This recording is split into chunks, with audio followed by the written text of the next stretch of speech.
Hello and welcome back to another YouTube video. Today I'm going to be covering the full patch 13 League of Legends notes, so let's get into it. To begin with, a couple of changes here, not a huge amount. Covered the basics yesterday, but we'll go into more depth here. So, Aatrox is gaining another 2% on his passive. This is a slight revert to the changes that he got to push him out of pro play, so they're just going to run it a bit back, and he's going to gain some ult movement speed. These aren't a huge amount, they're mostly placebo, but they're not swinging too hard here at the moment, so it is what it is.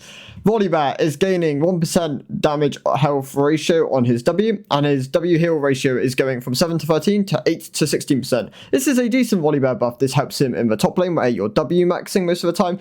Jungle, you'll probably start W maxing over Q max, however the Q movement speed might prove to be valuable in certain scenarios, so you'll opt into the Q max.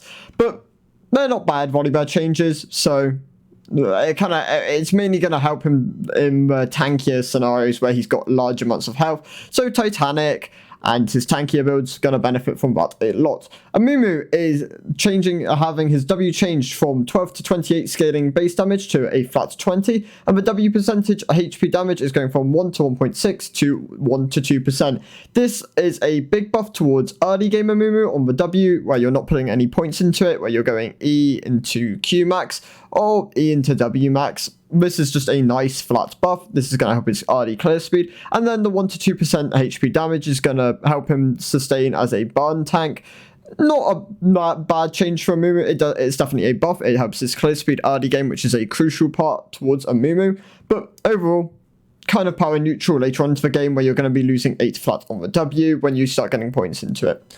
Swain is gaining some base damage on the Q. It's going up by 5 at all ranks, and he's gaining 2% AP ratio, which of course is going to be 2% on each bolt and 3 flat on each bolt as well. So nice Swain buffs.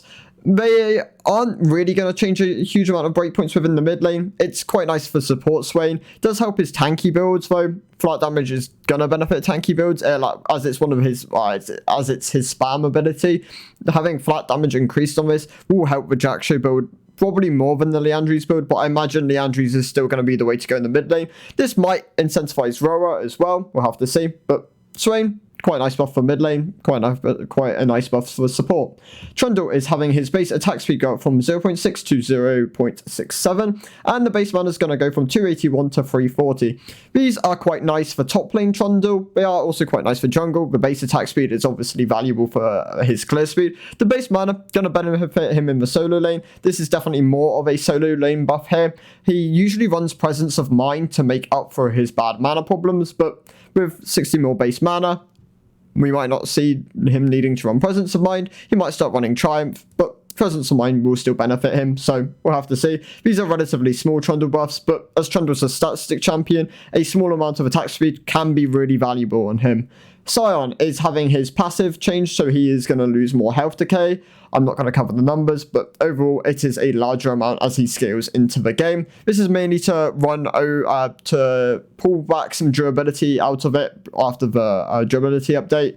So overall, small enough, not really going to do a huge amount. Does hurt him, but yeah, it's not a huge amount. Same with the Jinx nerfs. Losing 0.25 AD growth isn't going to suddenly take her off the top spot in the ADC role. Not that she really needs to be, but this does do what I imagine they want it to do, where it's just going to put her down a small amount, so she still holds a good spot in the ADC role without overall dragging the ADC class down. So yeah, it's not a huge change. This is just going to keep the ADC role fairly balanced in terms of the champions which are viable at the moment. Just bring down the leader of the pack. Neeko is having some changes. These are the changes here. So when Neeko is going to have her passive change to allow her to adjust or to change into different into objects around the rift, monsters, minions, stuff like this. It's going to have a cooldown of 6 seconds. Her Q is going to be losing 5 damage at all ranks, but gaining 5% on the AP ratio. It's going to do more damage to monsters. The W is going to have an empowered attack, which deals more damage to monsters. Her W currently has an empowered attack, but it's now going to do 50 bonus damage to monsters. Her E is going to be losing 10 flat damage on it, but gaining 5% AP ratio. The ult is going to be losing the shield, but it's going to knock people up. Well, it's going to suspend them in the air. It's technically a knock up. Damage is going to go from 200 to 650 with a 130% AP ratio to 150 to 550 with a 100% AP ratio. And the cooldown is going to go from 90 seconds flat to 120 to 90 seconds. So overall, bit of a nerf towards the R in terms of its damage and its freedom of use. It's going to have a 2-minute cooldown early on. But overall, the power of the champion should go up. It should be more fun to play. And we have to see how it does when it goes live. Belveth is going to be having her Q modified monster damage go from 120 to 140%, and her attack damage go down from 1.7 to 1.5%. To 1.5. I don't like these changes. I think this is just killing the idea of Belveth ever being a laner, which I think is kind of unfortunate. I like champions being flexible in where they can be picked. As Belveth's not even really seen in pro play, other than Yike, this just feels bad. I really wish they didn't do this, because in the end, at some point, they'll probably just end up running this back and giving the AD growth back to her to allow her to go into the top lane or the mid lane.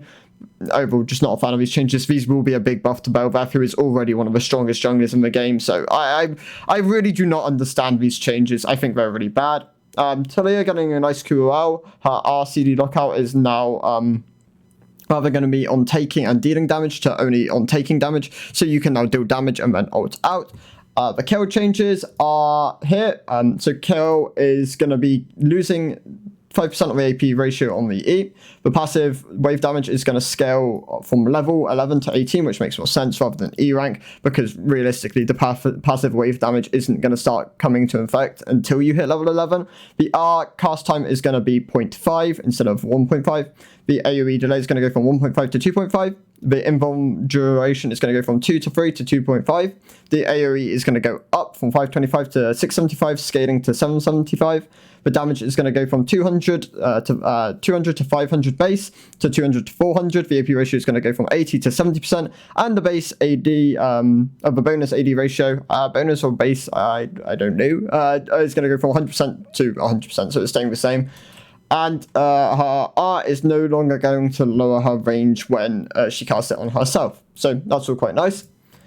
And Lichbane is going to be getting 10 AP, which is quite nice for users of the item. 10 AP is a lot. Things like Kayle, Fizz, Echo, Eve, Victor are all going to benefit from this if they opt into Lichbane.